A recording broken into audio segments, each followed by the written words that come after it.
ಮೊದಲನೇದಾಗಿ ನಾನು ಏನು ಈಗ ಮತ್ತೆ ನನ್ನ ಸಚಿವನಾಗಿ ರಾಜ್ಯ ಮಟ್ಟದಲ್ಲಿ ಕೆಲಸ ಮಾಡಲಿಕ್ಕೆ ಅವಕಾಶ ಮಾಡಿಕೊಟ್ಟಿದ್ದಾರೆ.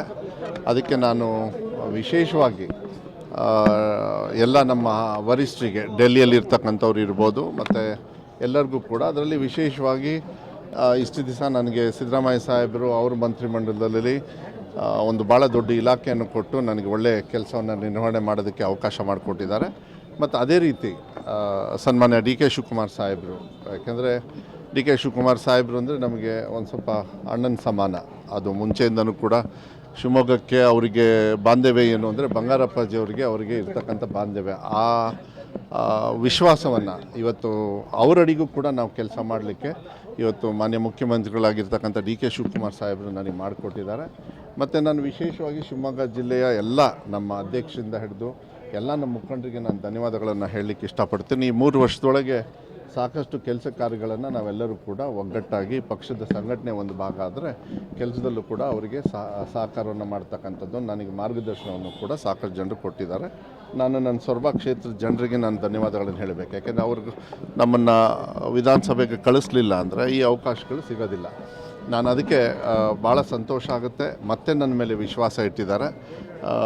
ಭಾಳ ಒಳ್ಳೆ ರೀತಿಯಲ್ಲಿ 3 ವರ್ಷ ನಾನು ಕೆಲಸವನ್ನು ಮಾಡಿಕೊಂಡು ಮತ್ತೆ ಈಗ ಮುಂದೆ ಕೆಲಸವನ್ನು ಮಾಡಲಿಕ್ಕೆ ನಾನು ಇಷ್ಟೇ ಹೇಳೋದು, ಏನು ವಿಶ್ವಾಸವನ್ನು ಕೊಟ್ಟಿದ್ದಾರೆ ಶಿವಮೊಗ್ಗ ಜಿಲ್ಲೆಯ ಸಂಪೂರ್ಣವಾಗಿ ನಮ್ಮ ಪಕ್ಷ ಇರ್ಬೋದು ಮತ್ತು ಸಾಮಾನ್ಯ ಜನರ ಒಂದು ಕಷ್ಟ ಸುಖಕ್ಕೆ ನಮ್ಮ ಸರ್ಕಾರ ಯಾವತ್ತೂ ಕೂಡ ಅವ್ರಿಗೆ ಸ್ಪಂದನೆ ಮಾಡ್ತದೆ. ಅದು ಇನ್ನೂ ಕೂಡ ಹೆಚ್ಚು ಒತ್ತನ್ನು ಕೊಡ್ತಕ್ಕಂಥದ್ದು ಕೆಲಸವನ್ನು ನಾನು ಮಾಡ್ತೇನೆ. ಇಲ್ಲ ನಾನು ಏನಿಲ್ಲ, ಈಗ ಲಾಸ್ಟ್ ಮಂಡೇ ನಾವೆಲ್ಲ ಸೋಮವಾರ ನಾವು ತೊಗೊಂಡಿದ್ದೀವಿ. 5 ದಿವಸ ಆಯಿತು ಇವತ್ತಿಗೆ. ಕೆಲವು ವಿಚಾರಗಳನ್ನು ಮಾಧ್ಯಮದಲ್ಲಿ ನೀವು ಕೂಡ ತೋರಿಸ್ತಾ ಇದ್ದೀನಿ. ನಾನು ಹೆಚ್ಚು ನೋಡೋಕ್ಕಾಗಲಿಲ್ಲ, ನಾನು ಯಾರಿಗೂ ಮಾತಾಡೋಕ್ಕಾಗಲಿಲ್ಲ. ಯಾಕೆಂದರೆ ನಮಗೆ ಫಸ್ಟ್ ಕ್ಯಾಬಿನೆಟಲ್ಲೇ ಒಂದು ಡೈರೆಕ್ಷನ್ಸ್ ಕೊಟ್ಟಿದ್ದರು, ಖಾತೆದು ನಾವು ನಿರ್ವಹಣೆ ಮಾಡ್ತೀವಿ ಅದೇನು ಅಂತ ಹೇಳಿ. ನೀವು ಅರ್ಜೆಂಟಾಗಿ ಬರ ಇರೋದ್ರಿಂದ, ಬರ ಮತ್ತು ಅತಿವೃಷ್ಟಿ ಏನಾದರೂ ಆದರೆ ನೀವು ಫಸ್ಟ್ ಅದನ್ನು ಹೋಗಿ ನಿಮ್ಮ ಜಿಲ್ಲೆಯಲ್ಲಿ ಹೋಗಿ ಮುಗಿಸ್ಕೊಂಡು ಬನ್ನಿ ಅಂಥೇಳಿ ನಿನ್ನೆಯಿಂದ ನಾನು ಶುರು ಮಾಡಿದ್ದೀನಿ. ಇವತ್ತು ಗ್ರಾಮಾಂತರ, ಶಿವಮೊಗ್ಗ ಸಿಟಿ ಮತ್ತು ಶಿಕಾರಿಪುರ 3, ಈಗ ತಾನೇ ಶಿಕಾರಿಪುರನೂ ಕೂಡ ಮುಗಿಸ್ಕೊಂಡು ಬಂದೆ. ನಾಳೆ ತೀರ್ಥಹಳ್ಳಿ ಮಾಡ್ತಾಯಿದ್ದೀನಿ. ಮತ್ತು ಸನ್ಮಾನ್ಯ ಗೋಪಾಲಕೃಷ್ಣ ಅವರಿಗೆ ಮತ್ತು ಸಂಗಮೇಶ್ವರ್ ಅವರಿಗೆ ಇಬ್ಬರಿಗೂ ಕೂಡ ನಾನು ಮಾತಾಡಿದ್ದೆ. ಅವರು ಬೆಂಗಳೂರಲ್ಲಿದ್ದೀನಿ. ಅದಾದಮೇಲೆ ನೀವು ಈ ಒಂದು ಫೇಸ್ ಮುಗಿಸ್ಕೊಳ್ಳಿ, ಅದಾದಮೇಲೆ ನಾವು ಹೇಳ್ತೀವಿ, ಆವಾಗ ನೀವು ಬಂದು ಹೋಗಿ ಅಂತ ಹೇಳಿದ್ದಾರೆ. ಅದು ಮುಂದೆ ಅಲ್ಲೂ ಕೂಡ ಮಾಡ್ತೀವಿ.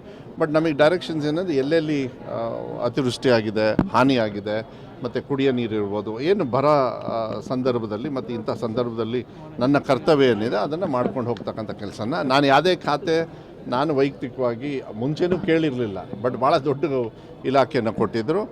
ಅದರಲ್ಲಿ 3 ವರ್ಷ ನಾನು ಕೆಲಸ ಮಾಡಿರ್ತಕ್ಕಂಥದ್ದನ್ನು ನನಗನ್ಸುತ್ತೆ ಗುರುತಿಸಿದ್ದಾರೆ ಅಂತೇಳಿ ಭಾವಿಸ್ತೀನಿ. ಅದು ಕೊಟ್ಟರು ಪರವಾಗಿಲ್ಲ, ಇನ್ಯಾವುದು ಕೊಟ್ಟರೇನೂ ಅಷ್ಟೇ. ನಮ್ಮ ಸರ್ಕಾರದಲ್ಲಿ ಏನು ಆ ಕೆಲಸ ಅಂತ ಹೇಳಲ್ಲ, ನಾವು ಕೊಟ್ಟು ಏನು ಕೇಳೋದಕ್ಕಿಂತ ನಾವು ಚಾಪ್ ಇಡಬೇಕಾಗತ್ತೆ. ನಾವು ಮಾಡ್ತಕ್ಕಂಥ ಕೆಲಸ ನಾಳೆ 4 ಜನರು ಒಳ್ಳೆ ಮಾತು ಹೇಳಿದರೆ ನನಗನ್ಸುತ್ತೆ ಯಾರು ನಮಗೆ ಕೊಟ್ಟಿದ್ದಾರೆ ಅವರಿಗೂ ಕೂಡ ಗೌರವ ಸಿಗ್ತದೆ, ಅದು ನನಗೂ ಕೂಡ ಒಳ್ಳೆಯದಾಗ್ತದೆ ಅಂತೇಳಿ